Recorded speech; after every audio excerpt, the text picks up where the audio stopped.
Ini beliau. Assalamualaikum warahmatullahi wabarakatuh. Perkenalkan, nama saya Raja Fahmi Anugrah, NPM 23111030101042 dari Prodi Pemanfaatan Sumber Daya Perikanan. Di sini saya akan memenuhi tugas Avertebrata Air. Yang pertama, Avertebrata Air memainkan peran penting dalam berbagai bidang, termasuk kelautan, budidaya perairan, dan pemanfaatan sumber daya perikanan. Contoh 1. Kelautan. Avertebrata air seperti terumbu karang, moluska, dan echinodermata berperan penting dalam ekosistem laut. Mereka membantu menjaga keseimbangan ekosistem dengan menjadi bagian dari rantai makanan dan menyediakan habitat bagi berbagai organisme laut lainnya. Contoh, terumbu karang. 2. Budidaya perairan. Dalam budidaya perairan, Avertebrata air seperti udang, kerang, dan teripang sering dibudidayakan karena nilai ekonomisnya yang tinggi. Mereka juga dapat digunakan untuk meningkatkan kualitas air dan mengurangi limbah organik. Contoh kasusnya budidaya udang. 3. Pemanfaatan sumber daya perikanan. Avertebrata air juga dimanfaatkan sebagai sumber daya perikanan yang berharga. Mereka dapat diambil untuk konsumsi manusia, bahan baku industri, atau sebagai bahan penelitian. Contoh, kerang hijau.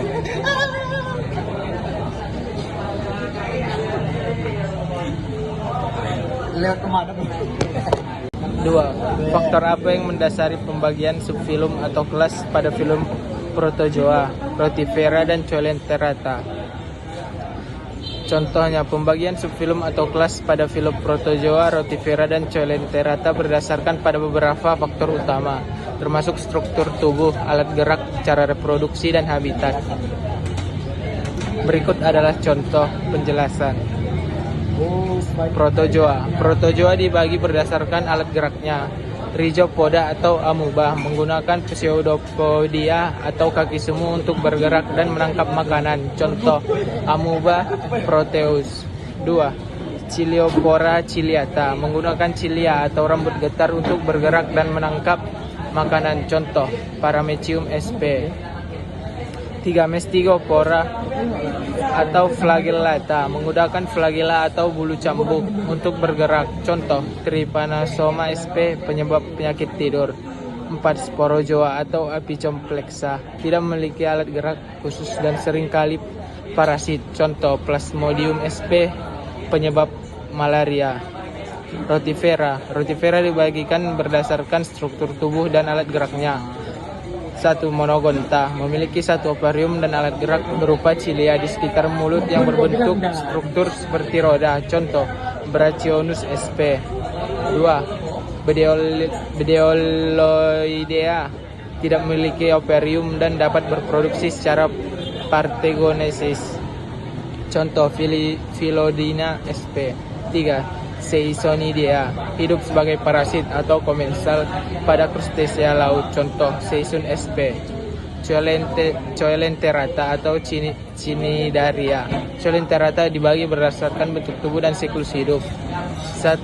Hydrozoa memiliki bentuk polip dan medusa dalam siklus hidupnya. Contoh, Hydra sp. dan Obelia sp. Scipozoa dominan dalam bentuk medusa. Contoh, Aurelia aurita berumur bulan. 3. Anthozoa hanya memiliki bentuk polip. Contoh, Acropora sp. atau karang batu dan Actinia sp. anemon laut. Pembagian ini membantu dalam memahami keragaman dan adaptasi masing-masing kelompok dalam lingkungan mereka.